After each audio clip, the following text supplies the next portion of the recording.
Bonjour à tous, soyez les bienvenus pour notre deuxième partie sur notre rétrospective estivale du gendarme de Saint-Tropez. Aujourd'hui on parle du numéro 2 de la saga, Le gendarme à New York.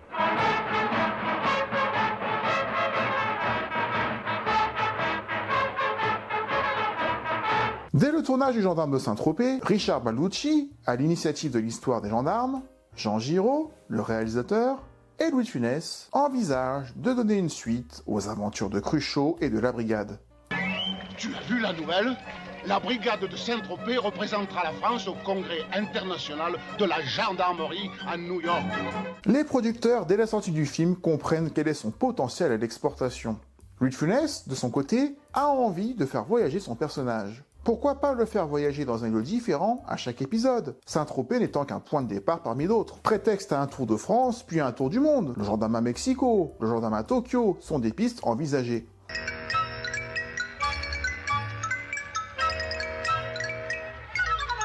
Mais Richard Balducci, toujours à l'origine de l'histoire, suggère New York, une ville qu'il connaît bien, et également le France, le plus gros paquebot transatlantique.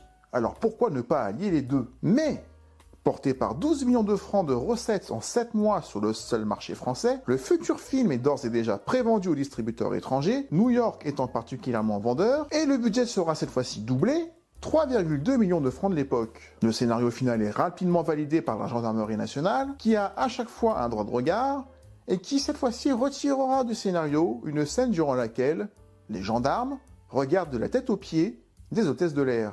Vous voyez ce genre de scène très dérangeante? C'était pas très fin. C'est ainsi qu'à peine 8 mois après la fin du tournage du premier gendarme, ce qui est extrêmement court pour une telle production, l'intégralité du casting et de l'équipe se retrouve à Saint-Tropez pour commencer, pour l'habituel défilé de fin de film. Comme ça en sera par la suite l'habitude dans les épisodes suivants, puis ils embarquent le 5 mai pour tourner durant 5 jours la traversée de l'Atlantique de nos gendarmes. Je suis ému, je le fais comme dans un conte de fées. Parce que là, c'est parti, mon kiki. On va voir les gratte-ciels.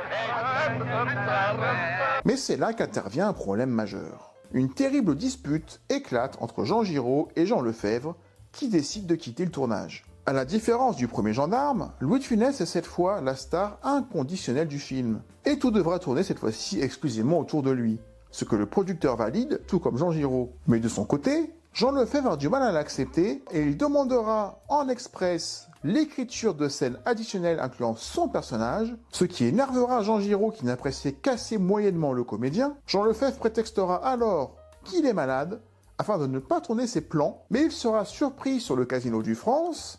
Jean Lefebvre étant un joueur de casino invétéré peu professionnel en général, ne sachant pas toujours son texte le matin, le producteur décidera donc de ne pas le retenir et imposera la réécriture du scénario sur le France.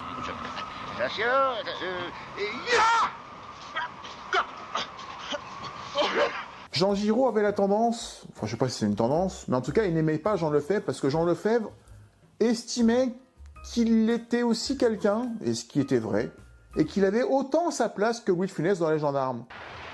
Alors, Fougas, content de rentrer au bercail? Ah oui, mon adjudant. Mais on a beau dire, New York, c'est à voir. Hein. Ça se discute, mais sans Jean Lefebvre dans les deux derniers, on voit la différence quand même. Mais Jean Giraud avait conscience que c'était Louis de Funès qui portait le tout, ce qui était vrai aussi, donc tout le monde avait un peu raison. Et quand Jean Lefebvre demandait autant pour son personnage que celui de Cruchot, il avait envie de faire son snob en disant « Mais toi, t'es qu'une merde, tu n'es rien. Donc tu te tais ». Jean Lefebvre n'avait pas ce caractère-là. Jacques Wilfrid est alors obligé de retoucher le scénario en catastrophe. Fougas tombe donc malade sur le France, d'une maladie mystère, et ses acolytes visiteront New York sans lui. Et s'il est convalescent tout le film, à sa sortie de l'hôpital, il se cassera la jambe.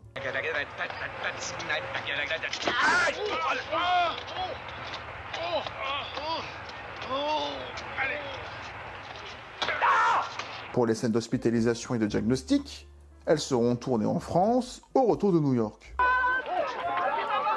Alors, c'était comment New York? Oh, formidable, hein, chef. Toujours cette robe. Là. C'est la première étape, sur 2, du problème Jean Lefebvre, dont le point culminant sera dans Le gendarme se marie. Garde à vous. Qu'est-ce que tout ça? Échouer, c'est pas du port. Ça va vous coûter cher. On aura l'occasion d'en parler la semaine prochaine. Durant le tournage dans le France, la plupart des plans ont été tournés alors que le paquebot était encore à quai, afin d'éviter d'avoir trop de passagers dans les couloirs. Mais bien rapidement, une partie des passagers, étrangers pour la plupart, ne comprenaient pas pourquoi ces gendarmes étaient habillés tels quels dans les couleurs du France, et ils avaient peur de tomber sur des douaniers ou sur de vrais gendarmes, et fuyaient les acteurs. Pour les rassurer, c'est alors qu'une projection du premier film est proposée aux passagers par le commandant de bord, la production ayant gentiment prêté un exemplaire du film, et là, la folie va s'emparer de la plupart des passagers, et surtout des passagères, voyant d'un seul coup devant eux de véritables stars, subjugués de tomber en chair et en os sur les personnages qu'ils avaient vus la veille sur un écran. En découvrant à quel point on peut se perdre dans les couloirs du France, Louis de Funès imagine en direct la scène dans laquelle toute la brigade se perd à chercher leur cabine.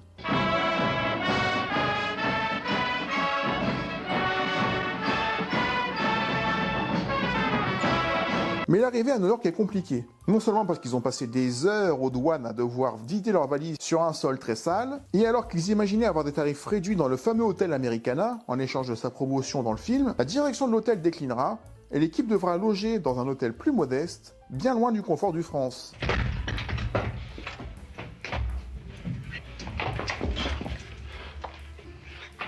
Rendant le tournage sur New York moins agréable. Moins agréable aussi pour Geneviève Grade, partenaire de Louis de Funès une nouvelle fois dans ce film, mais qui garde de mauvais souvenirs de ce tournage, réalisant que Louis de Funès était devenu trop exigeant, allant parfois beaucoup trop loin, n'hésitant pas à lui assonner de vrais gifles et authentiques coups de poing, à tel point qu'elle était recouverte de bleu. Grâce à toi, on me prenait déjà pour un fou.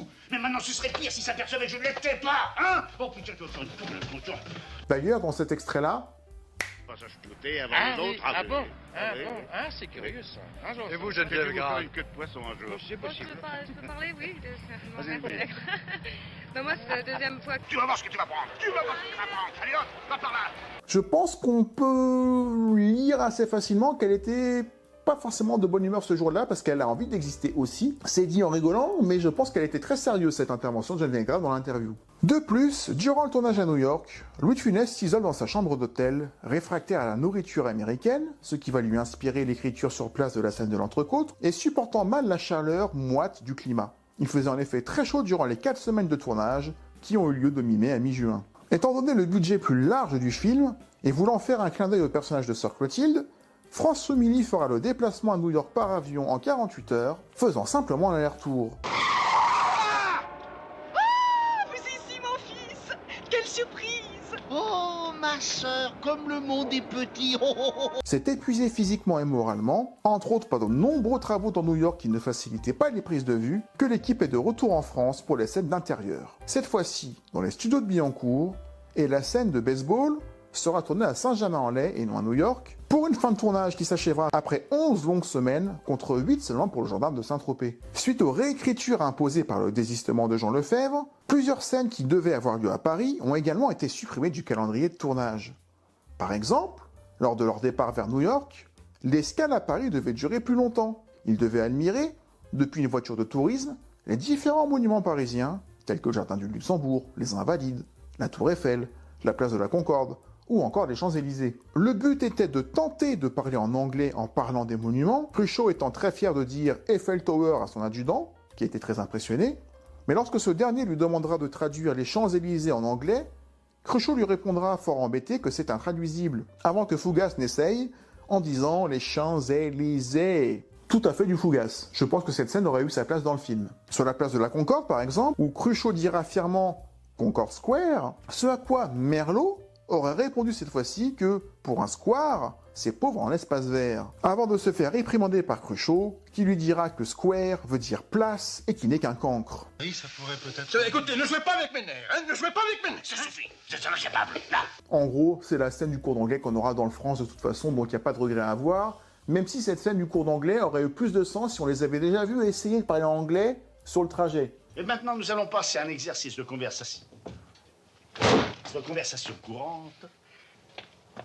Hello? Allô? What do you want? Comment? Qu'est-ce que vous voulez?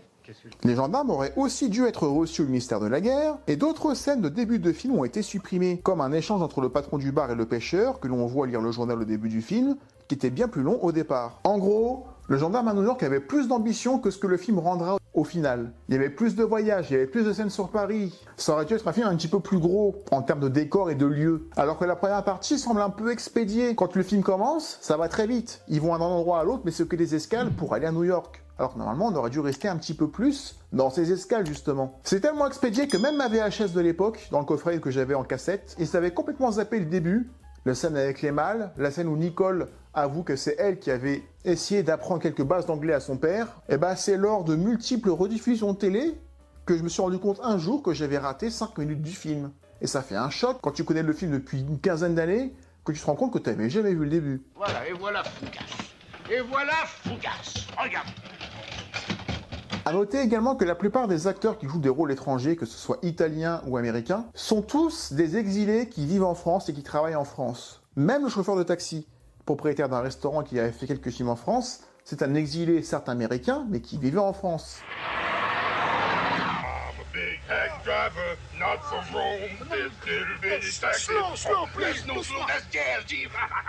Bien qu'il y avait une obligation de faire travailler une équipe technique locale de par les réglementations quand on tourne aux États-Unis, ils ont vraiment tourné pour rien parce qu'il n'y a rien qui a été utilisé dans le film. Mais ceux que l'on voit, ce sont des acteurs franco-américains.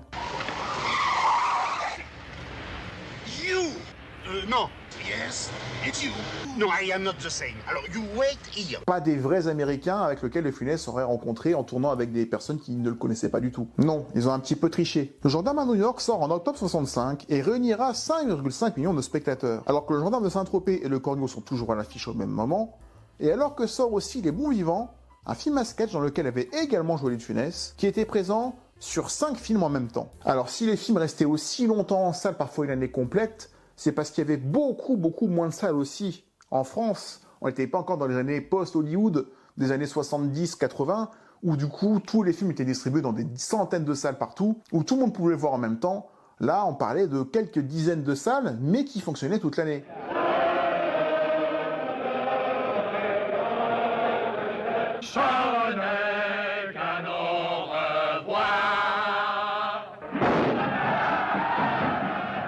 Qu'est-ce que je pense du film, du coup?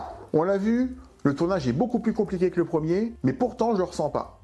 Je préfère largement ce deuxième film au premier, parce qu'il fait exactement ce qu'une bonne suite numéro 2, je précise, fait par rapport à son modèle. All men of goodwill.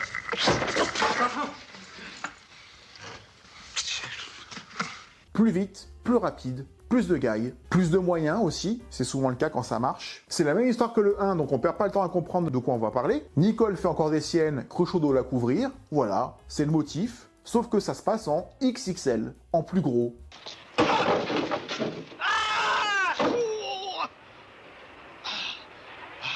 À l'époque en France, l'anglais n'était pas si répandu que ça, on parlait très peu l'anglais. Donc c'était une super idée de gag, c'était une super idée de confronter la France aux États-Unis, où il y avait un vrai choc culturel à faire qui est beaucoup moins prononcé aujourd'hui, parce qu'on s'est tous un peu américanisés.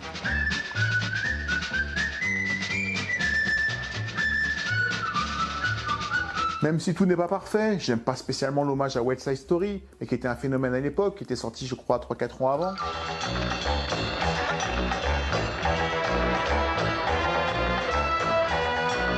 Mais comme il y a De Funès cette fois-ci qui danse, ou en tout cas qui est porté par cette danse, ça passe.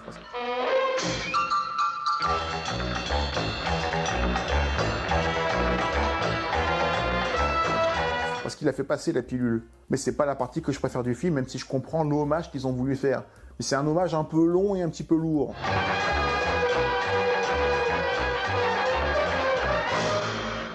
C'est carrément une scène entière du film. Le film qui explore également la thérapie, qui était très en vogue aux États-Unis à l'époque, qui arrivera chez nous un jour, mais pas encore. Concentrez-vous sur cette flamme. Imprégnez-vous de sa chaleur, Claire. Relax. Et ce n'est pas qu'un petit sketch, contrairement à West Side Story, qui est presque une parenthèse. L'histoire de l'allumette, le gag à répétition, on va le voir pendant toute la deuxième moitié du film, et c'est excellent. Concentrez-vous sur cette flamme. Imprégnez-vous de sa chaleur claire. Cessez de penser à ma fille. Elle est loin. Je suis bien, je suis calme. Et puis dans celui-là, De Funès se déguise en joueur de baseball.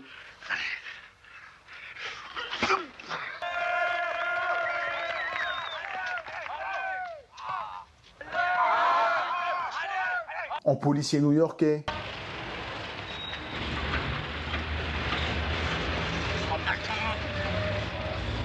En chinois. Excusez-moi, madame, j'ai dû me tromper de chambre. C'est ça, mon adjudant. Cochon! C'est ça, mon adjudant. Elle est géniale, cette scène. Il n'y a que des scènes géniales dans ce film-là et le rythme est impressionnant, même aujourd'hui. Sacré cochon! Andouille. Au rang des scènes cultes, on peut citer le cours d'anglais, évidemment, l'entrecôte, Beurre. Beurre. Allô? Beurre. Ah oui, j'ai dit beurre. toutes les scènes dans la salle de bain où Nicole est cachée un petit peu à droite et à gauche sans que Gerbert ne voit quoi que ce soit. Alors, le savon. Oh, le savon, vous avez mis le savon? Je sais pas. Ben, cherchez-le dans la baignoire. Aïe, oh! Qu'est-ce qu'il y a? Les ailes savon qui étaient là. Ah, bon. La scène du baseball, la scène où il se perd sur le paquebot, la conférence en anglais avec son casque où De Funès c'est comme ça.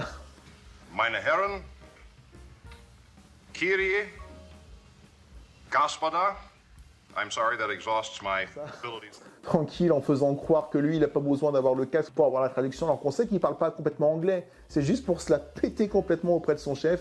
Ich bin sicher, Sie haben es alle sehr eilig. Que ustedes conozcan mejor con el tiempo esta gran ciudad que es New York. Мы очень гордимся тем прогрессом, которого мы достигли. Et toutes les scènes avec Nicole à la fin, toutes les scènes dans le taxi. Blood! Blood! Grave? Il y a un nombre incalculable de scènes cultes dans ce film, et même l'histoire autour de Jean Lefebvre, qui par malchance ne voit jamais New York alors que c'était celui qui était le plus emballé à l'idée d'y aller. Allô? Allô? Mon adjudant! Ça recommence! Au secours! Au secours à moi, les copains! Ah! Ben ça marche bien. Le fait qu'il sorte enfin de l'hôpital pour se recasser la jambe, et qu'il ne voit New York que dans un magazine. Vous savez manger français? Eh ben, vous manquez pas de culot! J'en ai marre! Qu'est-ce que vous avez mangé, bande de vaches? En fait, tu ne ressens pas du tout dans ce film les problèmes qu'il y a eu, les problèmes auxquels ils ont dû faire face durant ce tournage compliqué. Alors oui, Saint-Tropez manque un petit peu, on aura largement l'occasion de se rattraper avec Saint-Tropez dans le troisième film. Troisième film dont le tournage sera très compliqué également pour des raisons tout à fait différentes. Tout simplement parce que le choc culturel franco-américain fonctionne toujours, et fonctionnera toujours, tout comme les histoires d'amour et les jalousies que ça peut véhiculer dans le troisième, tout comme ce passage à la retraite dans le quatrième, des sujets universels portés par un Louis de Funès universel et intemporel, pas comme les idées du premier film, où la chasse aux nudistes et le vol de tableau sont un peu tirés par les cheveux. Mais on doit beaucoup au gendarme de Saint-Tropez, c'est lui qui a lancé pleinement la carrière de Funès et qui a lancé la saga. Mais quand on prend du recul et qu'on voit l'intégralité des films, mis à part les deux derniers qui sont des cas un peu spéciaux, on en parlera, le gendarme à New York est pour moi meilleur que le premier gendarme de Saint-Tropez. Même si tout le monde ne sera pas d'accord, y compris au sein des acteurs, dont la plupart préfèrent le premier, ou De Funès préfère le troisième, bref, chacun fait comme il veut. Et vous, c'est lequel votre préféré? N'hésitez pas à vous lâcher dans les commentaires pour dire quelle place occupe ce gendarme à New York dans les 6 films pour vous. Est-ce que vous le préférez au premier? Est-ce que vous le préférez moins? Quelle place il occupe? N'hésitez pas à vous lâcher, à balancer des répliques. Si vous savez pas quoi dire, vous avez juste à dire « Coucou, c'est moi! Oh merde! Oh, c'est de ma faute, excuse-moi. » Et on se retrouve la semaine prochaine pour parler du gendarme se marie. Passez un bon été, de bonnes vacances, et d'ici la prochaine vidéo, comme je le dis à chaque fois, prenez soin de vous. Ciao.